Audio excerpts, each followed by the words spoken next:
Maminasi Puyam Achou Khumancha gi mayekta Kavita Hijam gi Purnima.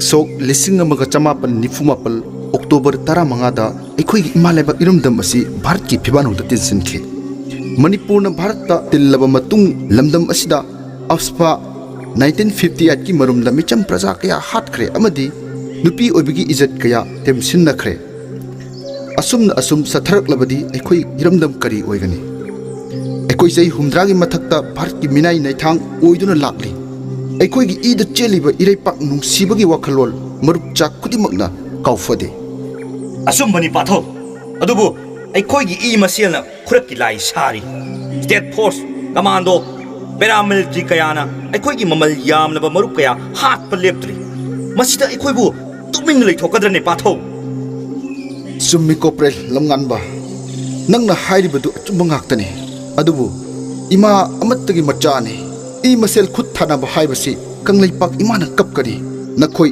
16 matam oire tangai fadrabadi ekhoi gi thawai kanjana ba khut thaga dabadi patho paw amana kari paw tamulam nganba January tang ani dagi Impal West ki SP bimol Thoubal district ta transfer laglagani haibasi news khudimakta yauri patho oh thingnam bimol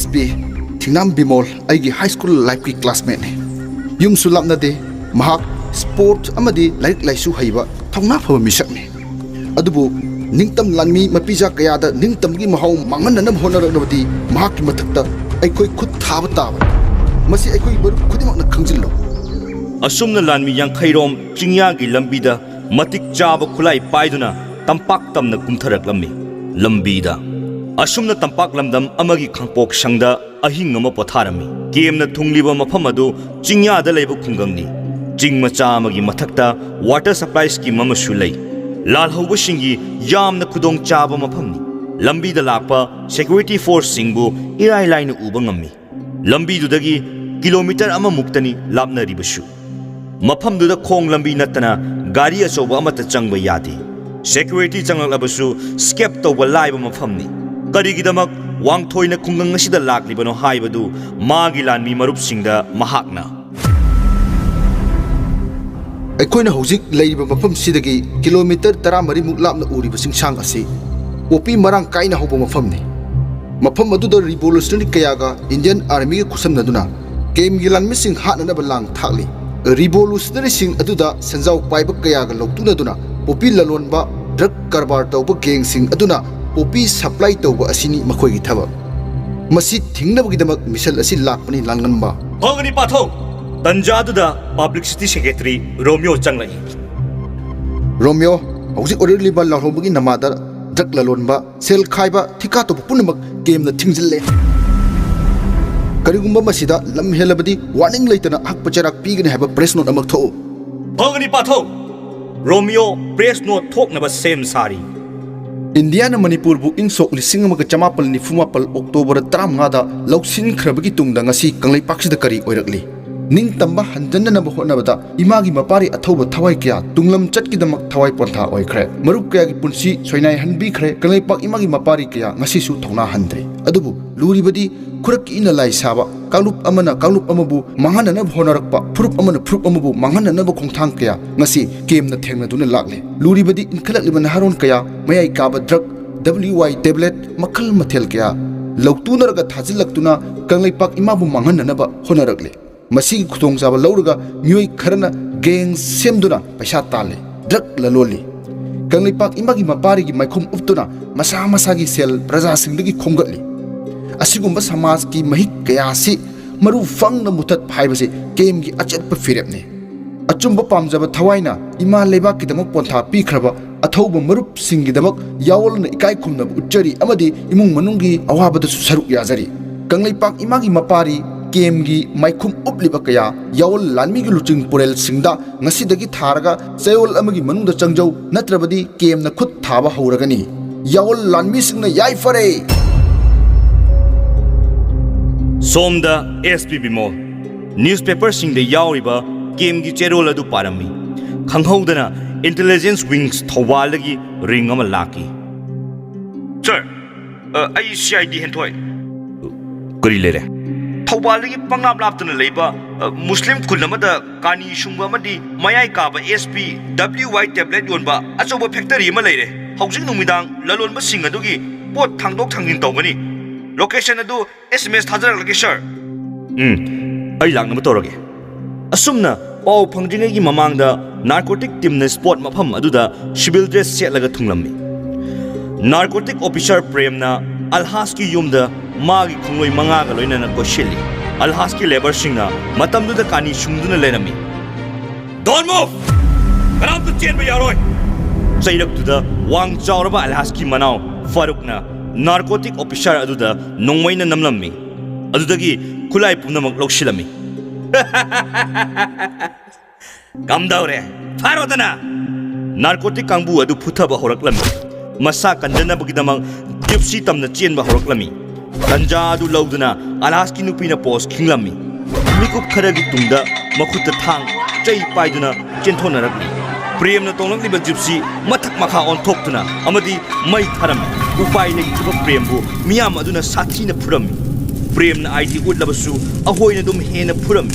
Mahak makok kairi makhusu tekle makhoi mangagi manungdagi miyoi amadi laibak phabadagi nanthoklammi.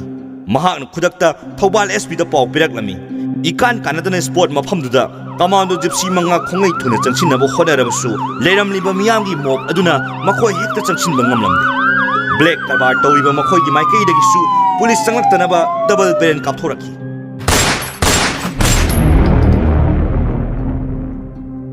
Numidangi pung tara tasilakle ahenba security tharaknaba Imphal West amadi East ta paw pirami.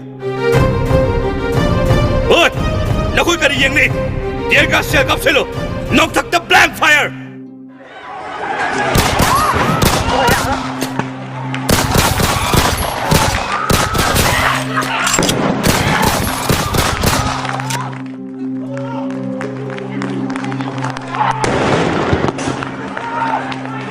Asumna tear gas shell masing khangna kapsili mob tawriba miyam kaiduna chenba horakle asok apansu yaunari police personnel maraktasu nung nauri kaplakpadagi makok kaiba police constable kharasu yaure usina sina numidangi pung 13 adwaida gypsy mai chakpham aduda thungba ngammi maphamduda narcotic officer Prem na herega taduna lerami aduga atoba personnel ahum amasu sokpagi chaina khangduna taduna lerami Konglei thuna ambulance gari kauduna Khangabo hospital Thoubal da purami.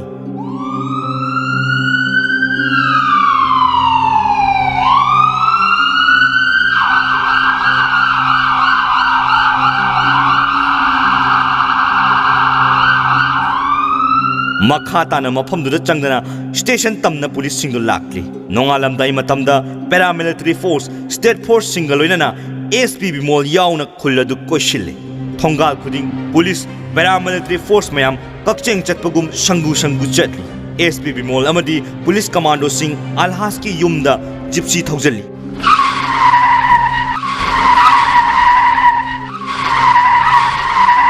adubu yum maduda kanagumba amatta leiramde ayukki pung 6 tagi combing operation chathaba hore nupa nupi tongan lampak amada punna lephalli bimol masamak yauna personal kayana mathang miyoi sing adugi verified tawba haurakli tanjaduda CID sir purit amubalitpa wang chawba si Alhaski manau nupani mahak pharabadi akupa marol amadi mangki bu khulai sing adu recover tawba ngamgani media gi reporter kaya shu maraktu thunglare bimol masamakna Faruk phaduna puraga Faruk ki yumda wahang pahong chathari oi security force sing dagi lokki bu khulai sing ado kalai sakre kalai sakre sir ai khangjade crime asida kari guma mat yaujade matam do ai tumduna le kari tumugale haba tumugale haba ai sir ai yaujade ba sengmane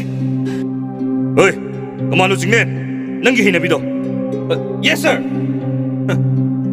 ro nang aseng ba hayro nang aseng ba hayro sir nang aseng ba hayro jingle na Faruk ki khut chapai khudomi khuyai prok thudi sir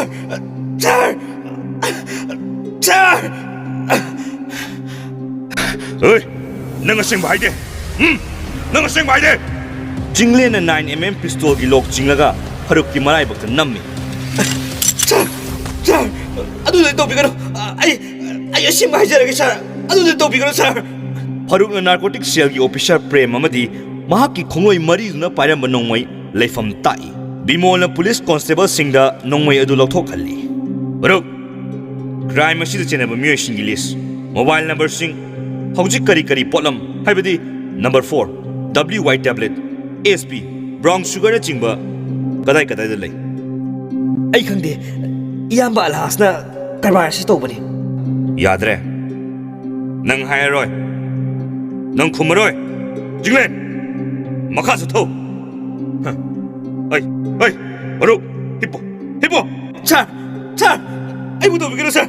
Sir, ओय hippo दी hippo मखा तागनो फरुक लेमाई दी hip थई मिकुप तुदा जिंगले ना 9mm पिस्तौल दु लोक सिंगदुना मकोक मयादा पालहंदना Marudu कापथोई.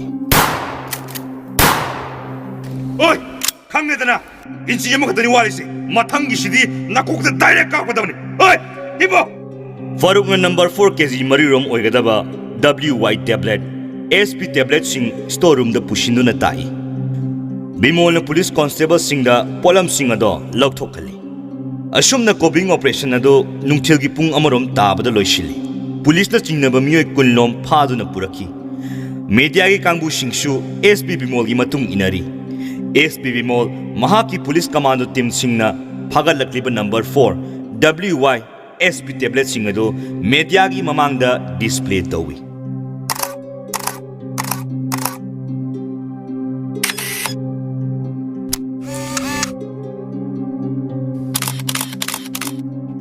Visual media amadi correspondent soibam binoina ASP bimol dagi information khudima collect tawri. IHTV, Tom TV, Impact TV gi pau pung ahum taruk nipan singi headline da.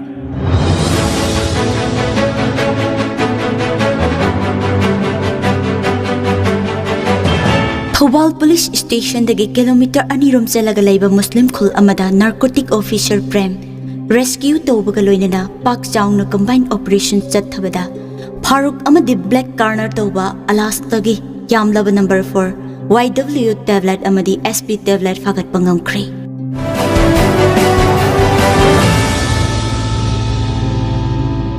Mathangi numitki ayukki paukse singi headline da su yaurami. Ayuk pung mapal tabada bimol mahaki office cashier amada phamduna file khara yengli. Tanja aduda mahaki thawai oiribi Purnima gi phol ama ring torai.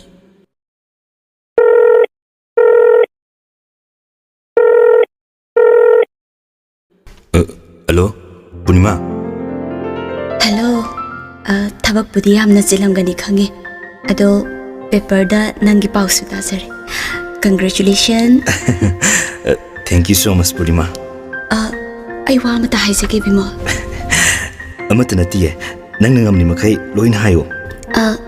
Sir Jubala ne nang ne ai ne akhoi hum Kaksin Garden da salidana.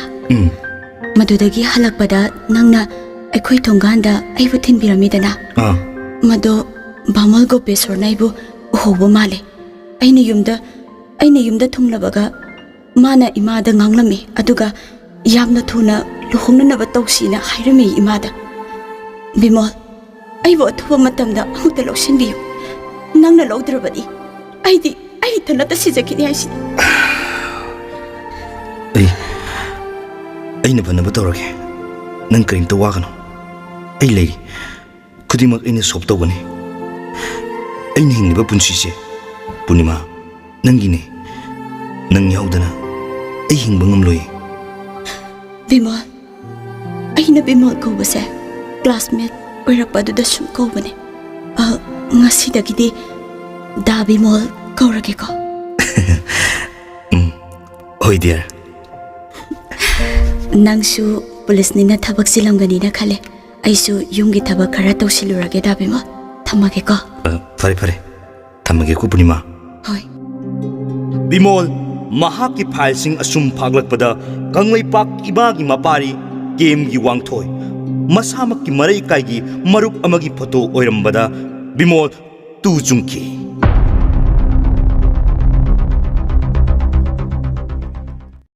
ꯃꯊꯪꯒꯤ ꯇꯥꯡꯀꯛ ꯉꯥꯏꯕꯤꯌꯨ ꯃꯇꯝꯗꯨ ꯐꯥꯎꯕ ꯀꯥꯏꯅꯕꯒꯤ ꯌꯥꯊꯪ ꯅꯤꯖꯔꯤ